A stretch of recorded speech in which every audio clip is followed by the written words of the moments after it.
Oi, gente, tô aqui para mais um comentário na lição da Escola Sabatina, O Grande Conflito. Essa semana é a lição número 8, que vai ser estudada, está sendo estudada essa semana e vai ser debatida em classes nesse sábado que vem, o 24 de maio, sábado agora que vem. E eu queria colocar aqui para vocês simplesmente alguns pontos que eu vi enquanto estava estudando aqui a lição e para que vocês possam ver, eu quero fazer algumas perguntas para vocês, para que vocês possam também ir à Bíblia e perguntar, e vocês vão ver que vai ter resposta lá. Porque o autor aqui, que é o Mark Finley, ele usa os livros de Ellen White para explicar o que está escrito na Bíblia. Você sabe que é assim e isso é errado. Então, por que a gente não vai estudar a Bíblia e provar que os livros de Ellen White estão errados? Porque vocês estão caminhando para um caminho sem volta, sem salvação, se vocês não estudam a palavra de Deus. Então, vamos ver. Vamos começar aqui primeiro com o verso áureo. Olha só, o verso áureo é tirado lá do livro de Hebreus, que eu queria dizer para vocês que é um livro que vocês deveriam ler. Chega em casa um dia, sábado à tarde, depois do culto, né? Depois de almoçar na casa de alguém. Eu sei como é que é. Eu cresci fazendo isso. Então você vai lá e você senta num localzinho tranquilo e lê o livro de Hebreus. Lê o livro de Hebreus pausadamente, como você lê um livro que você realmente quer entender, tá? Mas aí o verso é tirado do livro de Hebreus e é tirado do capítulo 8 e só tem versos 1 e 2. Eu queria ler para vocês, está aqui na minha tela. Mas eu queria ir além desses versos 1 e 2, porque olha, ele diz o seguinte aqui. Ora, o mais importante de tudo é que temos afirmado é que sim, temos um sumo sacerdote, o qual se assentou à direita do trono da majestade nos céus. Olha só, Paulo escreveu, esse é Paulo? Bom, é o livro de Hebreus, né? Então, o livro de Hebreus foi escrito e o autor está dizendo aqui que Jesus assentou-se, isso é passado, tá? Então, esse livro de Hebreus, ele não foi escrito em 1844 ou depois disso, tá?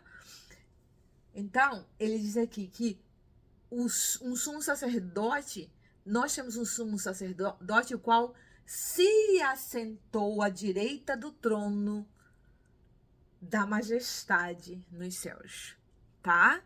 Então, ele assentou-se à direita do trono da majestade no céu. Você vê o verbo aí, né? Então tá. Aí você continua, ele e diz, como ministro do santuário do verdadeiro tabernáculo que o Senhor ergueu, não como ser humano. A gente fica com a mentalidade de gente muito fechada, porque a gente acha que o tabernáculo primeiro era aquela tenda, né, que foi feita no, no, no deserto, com as dimensões que o próprio Deus deu para Moisés. E a gente aí depois tem o Templo do Salomão e a gente fica com aquela mentalidade daquela caixa que é a morada de Deus. Aí você acha que lá no céu tem um lugar santo, um lugar santíssimo, tem um lugar para fazer os sacrifícios. Gente, vocês estão colocando Deus numa caixa muito pequena. E não existe nem caixa para Deus. Porque ele não está dentro de dimensões que nós temos acesso ou condições, porque nós sim somos limitados a certas dimensões. O nosso Deus não. Se ele fosse, ele deixaria de ser Deus. Então, mesmo que quando Jesus morreu na cruz por você, ele disse, está consumado. Ele disse o tetelestai, que quer dizer, olha, o, o preço está pago. Totalmente pago. Você não precisa pagar mais nada, porque eu já paguei. Mas eu estou indo muito rápido, deixa eu voltar aqui um pouquinho mais. Olha só. Então, porque a intenção agora é mostrar que... Por que tem que dizer que tem um santuário no céu?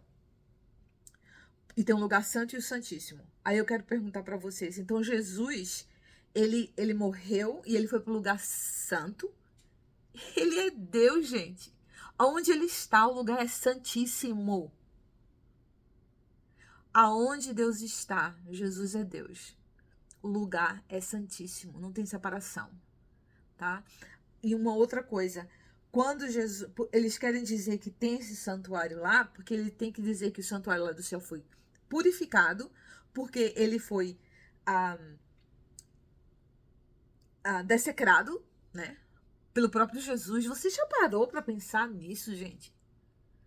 A Igreja Adventista diz que Jesus dessecrou o santuário lá no céu.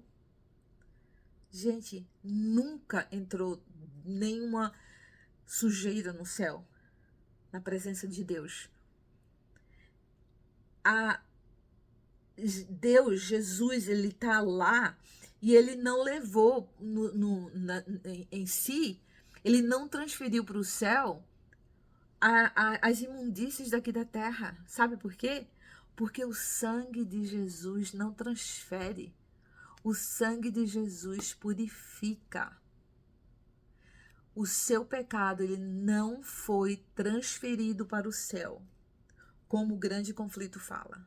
Porque o sangue de Jesus, ele limpa os seus pecados. Não tem pecado transferido para o céu. Aí vamos ver aqui. Quando eles vão falar agora sobre a Daniel, e ele fala dos reinos. Aí você vê que ele fala, a gente sabe, né? A história, gente, vai pra história.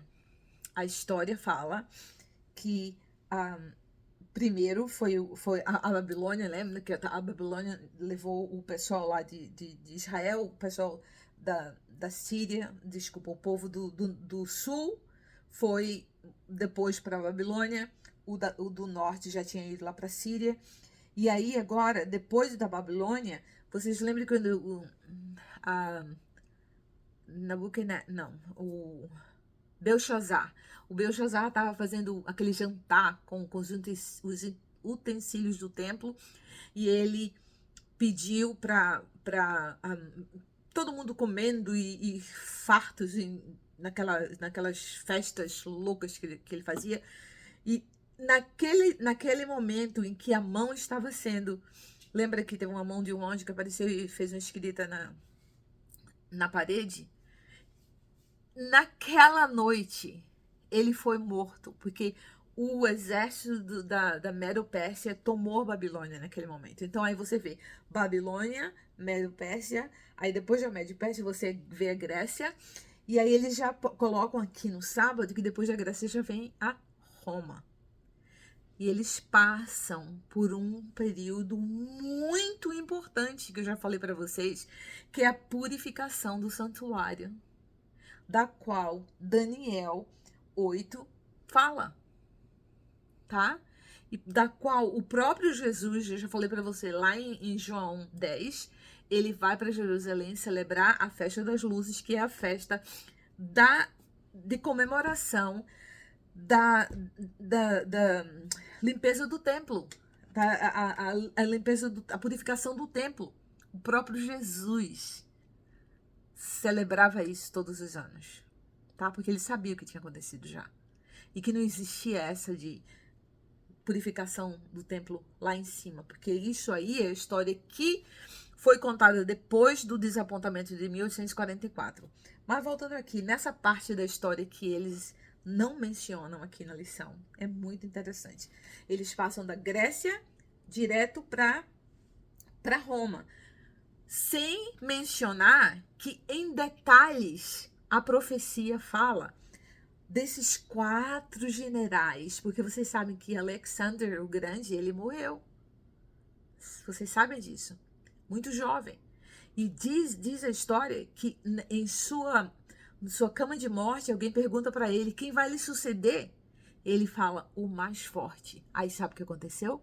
Os 4 generais que ele tinha dividido os generais naquelas áreas, E esses generais agora começaram a brigar entre si para ver qual deles era que ia ser o mais poderoso, que ia comandar todo o império ali. E você sabe que no final termina que eles perdem feio, e aí sim, aí você vê o Império Romano entrando. Mas os 4 generais, eles estão detalhados na profecia de Daniel 8. Porque um desses generais estava lá na Terra Santa, que é Jerusalém. E esse general era o Antíoco Epifânio, que chegou a proibir os livros da lei, mandou queimar os livros da lei, mandou matar judeus e mandou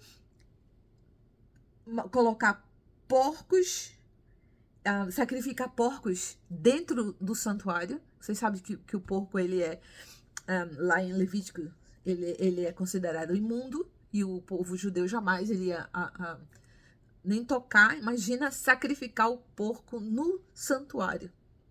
Era ir no altar. Aliás, no altar, ele colocou a deusa dele, Deus pagão, paganismo no altar, que era onde ficava a arca, era o local de adoração ao Deus de Israel. Então ele dissecrou. Aí quando vem aquela pergunta das 2.300 tardes e manhãs, a resposta, gente, está na Bíblia também. São 2.300 tardes e manhãs. E eu falo para vocês, lá em Gênesis, quando a terra é criada, o que é falado em hebraico é que foi o dia 1, o dia 2, 3, sabe? Então o dia começava na tarde e manhã, né? Que ele falava, foi tarde e manhã, o dia 1. Aquela expressão é Erev Veboker. Erev Veboker, em hebraico, quer dizer tarde e manhã. E todo mundo sabe que é um período de 24 horas. Tarde, Erev, Ve e Boker, manhã, tá? Isso tá lá em Gênesis, na criação do mundo, e você concorda que isso é um período de 24 horas. Só que quando chega aqui para fazer a interpretação dessa profecia de Daniel, para dar certo com o que Ellen White escreve, para dar certo com o que eles conjecturaram que teria acontecido ali, que não é bíblico, aí você transforma esse Erev Veboker, que é a mesma maneira, as mesmas palavras e o mesmo sentido. Quando chega em Daniel, diz, então não é mais período de tardes e manhãs, lá de Gênesis não, é tardes e manhãs, agora é 1000 dias, 1000 anos, porque, não, porque olha, Pedro, lá vocês, lá são, Pedro 2, eu acho, ele fala, gente, mas é quando ele fala sobre Jesus, ele fala que Deus, para Deus, 1000 anos é como um dia para ele, é porque ele é a maneira de ele explicar que Deus não está preso ao nosso sistema de tempo. A dimensão de tempo que nós vivemos não é a dimensão de tempo que Deus vive, porque ele está além dessas dimensões. Então, o que ele está dizendo ali é que Deus é além de qualquer parâmetro, de qualquer linha, de qualquer. Ele não é contido. Nós estamos contidos no tempo e Deus não. Então, a palavra ou a sentença ou o termo Erev Veboker, que significa tarde e manhã em Gênesis, não muda quando chega em Daniel. Porque já pensou você dizer uma coisa em português? No princípio criou Deus os céus e a terra. Aí foi o primeiro dia, tardes e manhãs, e viu Deus que era muito bom. Aí você vai agora dizer, não, foi 1000 anos que passou para fundar o mundo. Para a criação, passou mil anos. Como é que pode, gente? Não tem nem lógica isso. Vocês não leem a Bíblia, não vão procurar o que está no original. Vai procurar no original. Eu fiz curso de hebraico, eu tenho formação em hebraico bíblico. Graças a Deus por isso, eu dou graças a Ele todos os dias, porque eu tenho condições de ir num num texto aqui na minha Bíblia que eu posso mostrar para vocês. Eu tenho ela aqui em hebraico, eu tenho ela toda hebraico, e essa daqui é hebraico e inglês. Então eu tenho condições de ir e pegar do original, mas deixa eu contar um segredo para vocês. Vocês também podem fazer isso. Você não precisa... Caiu aqui, tem que fazer uma ediçãozinha pequenininha aqui, mas vai ter que fazer. Ou não, porque a minha... Caiu aqui. Gente, fica comigo. Então, o que eu tava dizendo, não precisam vocês estudar por 4 anos uma língua, porque você pode pegar hoje na internet, você pode procurar o termo em hebraico, eles te dão até a transliteração. Então você não precisa mais ficar esperando que os pastores da igreja e os professores da igreja, que eu fui uma vez, te ensinem coisas erradas, porque você pode procurar o que é certo, o que é verdadeiro dentro da palavra de Deus, no original. Então, gente, aí ele passa aqui por as 2.300 tardes e manhãs, são 2.300 tardes e manhãs literais. E isso terminou quando o Antíoco Epifânio foi tomado pelos os macabeus, acabaram com ele. E eles tomaram o templo de volta e eles fizeram a purificação do templo, gente. É a festa de Hanukkah, que até hoje é celebrada, que Jesus celebrou. Vocês acham que Jesus ia celebrar um feriado que não existisse? Que fosse um feriado que celebrasse uma coisa errada? Eu não acredito que Jesus faria isso, não. E a história prova. Então, mas para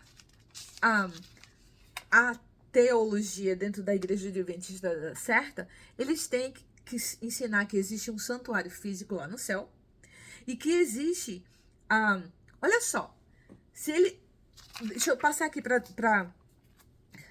o domingo, na segunda-feira. Olha só, aqui na segunda-feira eles falam sobre o bode Azazel. Olha só a coisa absurda aqui. Tem que dizer que tem um santuário celestial, tem que dizer que o santuário foi dessecrado para poder ser purificado lá no céu. Primeiro, para ele ter sido dessecrado lá no céu, sabe quem é o chifre da ponta pequena? Que Daniel fala lá no Daniel 8? É Epifânio. Ele é uma sombra do anticristo. Ele é um dos anticristos. E aí o adventista vem e diz que aquele bode pequeno, ele foi lá, ele dessecrou o céu, o santuário no céu. Gente, você está dizendo que Jesus é o chifre, é o bode de chifre pequeno, gente, é o chifre pequeno que cresce lá no bode. Gente, para pensar nisso. É muito sério isso que vocês estão fazendo. E tem mais. Aí tá, vamos agora para o dia da expiação, né? O Yom Kippur. Existe lá no Talmud, se você for procurar um Talmud, que é um documento judaico, você vai ver que existem o ensinamento de que era uma tradição em todos esses dias o bode Azazel, porque eram terá 2 bodes. Esses bodes precisavam ser sem defeito, tá? Os cordeiros, né? Eles precisavam ser sem nenhum defeito. E aí, ela diz aqui que esse bode representa Satanás. Desde quando Satanás não tinha nenhum defeito? Desde quando Satanás era puro? Porque esse bode, Azazel, não é que o bode é Azazel. O bode, ele era enviado para o deserto. E eles tinham uma crença de que existia um demônio no deserto. Então, esse bode, ele era entregue ao demônio do deserto. Você já lembra, para pensar quem foi que ficou 40 dias no deserto, sendo tentado pelo demônio, tá? Então, você dizer que aquele bode que foi mandado pro... Aí tem mais. O Talmud conta que eram estações feitas até o final do deserto, onde tinha um penhasco. E esse bode, que o sacerdote, para pensar, o sacerdote representa Jesus também. Mas o sacerdote vem, coloca as mãos em cima do bode Azazel, tá? Esse enviado para o deserto. E ele confessa todos os pecados do povo de Israel nesse bode. Para pensar, gente.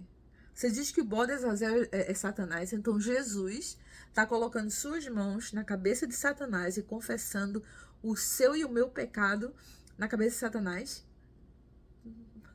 na cabeça do capeta, de quem quiser. No meu não, meus pecados foram todos colocados sobre o meu Jesus, o meu, meu Redentor. Gente, isso não tem sentido. Aí o que acontecia? Eles jogavam eu digo dado, né? Mas eles eram a sorte, né? Lançavam sorte. Então, um era enviado para o deserto e ele era morto e dado como sacrifício. Esse do deserto, eles tinham que ter certeza que não ia voltar para a cidade. Então, eles faziam estações no deserto até o penhasco para ter certeza que esse cordeiro ele estava indo em direção ao penhasco. E quando ele chegava, antes dele ir, quando o sacerdote colocava a mão para confessar os pecados, eles colocavam uma tira de pano vermelha amarrada na cabeça desse bode. E quando ele era lançado lá no final do penhasco, e ele tinha outra estação lá embaixo para ver que ele morreu realmente, o Talmud conta que todas as vezes que isso aconteceu, o pedaço de pano que era vermelho tinha se tornado branco. Aí eu tenho outra história para contar para vocês, que vocês podem procurar também no Talmud. Desde daquele dia em que Jesus foi crucificado, isso nunca mais aconteceu. Nunca mais. Nunca mais eles viram o pano carmesim, o pano vermelho, se tornando-se branco de novo. Porque, gente, esses cordeiros, esses bodes, tudo isso, todos esses sacrifícios, eles eram uma sombra da substância que é Jesus. Então não tem sentido da sombra quando a gente já tem a substância. É como o sábado. Jesus é a substância, o sábado era a sombra. Então hoje eu tenho Jesus todos os dias da semana, todos os dias do mês, todos os meses do ano, porque Ele é o meu descanso. Mas olha, que mais aqui? Na terça-feira, eles falam uma coisa muito interessante aqui sobre o que a gente vai receber, do galardão que eles colocam aqui lá em Apocalipse 14, que você vai receber, Apocalipse 22, do galardão que você vai receber. Olha só, é verdade. Jesus vai dar um galardão e é de acordo com o que você fez. Ele vai me dar galardão de acordo com as minhas obras? Será? Será? É sim. Porque eu já disse para vocês que galardão e salvação são duas coisas diferentes. Se você ler, eu quero ler para vocês. 1 Coríntios, vamos lá, 1 Coríntios 3, eu vou ler para vocês. 3, de 10 a 15. E eu quero terminar com isso aqui. Se eu esquecer de editar, vocês vão ver que a minha câmera caiu. Mas eu acho que eu vou deixar assim mesmo. Mas, ó, pra vocês verem que é tudo feito ao vivo, tá? Mas eu quero deixar aqui essa passagem para vocês verem que galardão e salvação não são a mesma coisa. O galardão é pelas obras, mas a salvação é por Jesus Cristo. Quando ele morreu na cruz, ele falou, tetelestai, está consumado. Ele tomou sobre ele todos os seus pecados. E você fez dele o seu salvador. Agora, pelas suas obras, você vai ter o galardão. Olha aqui o que fala. 1 Coríntios 3, de 10 a 15. Eu vou ler para vocês aqui, para vocês acompanhem comigo, tá? segundo a graça de Deus que me foi outorgada, eu, como... gente, perdi aqui. Como prudente construtor, lancei o alicerce e outro está edificando sobre ele. Entretanto, reflita bem cada um como constrói. Olha só. Porque ninguém pode colocar outro fundamento além do que está posto. E esse fundamento é Jesus Cristo. Então, o fundamento da sua construção é Jesus Cristo. Se alguma pessoa edifica sobre esse alicerce utilizando ouro, prata, pedras preciosas, madeira, feno ou palha, preste atenção. Sua obra será manifesta, porquanto o dia a trará a luz, pois será revelada pelo fogo, que provará a qualidade da obra de cada um. Se a sua obra permanecer, você vai receber uma recompensa de acordo com essa obra. Ou seja, se você fez o seu alicerce foi em Cristo, mas se você colocou a sua casa que você construiu com as suas obras, foram obras de ouro, ou de prata, ou de bronze, ou de feno, ou de palha, ou de barro, aí no final você vai ver se essa construção vai subsistir ou se vai ficar só a fundação. Porque a fundação é Cristo Jesus e Ele já te deu a salvação. Se a sua casa foi de palha, ela vai queimar toda, vai virar fumaça. Você não vai ter galardão nenhum. Já parou para pensar? Vai ter gente no céu que não vai ter galardão nenhum, que não seja você. Mas não vai ter no céu ninguém que não tenha o alicerce, que é Jesus, e que é a salvação, que já foi ganha quando você fez de Jesus o seu Salvador. Se alguma pessoa destruiu o santuário de Deus... desculpa, que ele já vai falando sobre o santuário de Deus, que é o corpo, né? Que eles dizem que é com relação à alimentação. Mas eles dizem assim: se a obra que alguém construiu permanecer, este receberá a sua recompensa. Se a obra de alguém se queimar, este sofrerá prejuízo. Ainda assim, será salvo, como alguém que escapa por entre as chamas do fogo. Ele está dizendo aqui, olha, se o que você construiu, que foi a partir do alicerce, que foi Jesus, que você aceitou ele como seu Salvador, mas o que você fez não foi para a honra e glória de Deus, muitas vezes não, foi só coisas do seu coração, para você próprio, para glorificar você próprio. E não foi nada para a honra e glória de Deus. É tudo palha, vai queimar tudo. Porém, você vai ser salvo. Porém, você vai ser salvo, porque o alicerce é Jesus. Deus seja louvado por isso. Então, o galardão que Ele vem te dar é sim pelas obras. Mas a salvação que Ele já te deu no dia que você creu é eterna, é por Jesus e só Ele te dá. E ninguém tira de você. Então, gente, vai ler a Bíblia. Queria que vocês fossem ler o livro de Hebreus e principalmente vai ler 1 Coríntios capítulo 3. Que Deus possa abençoar vocês grandemente. E a gente se vê semana que vem, se Deus quiser.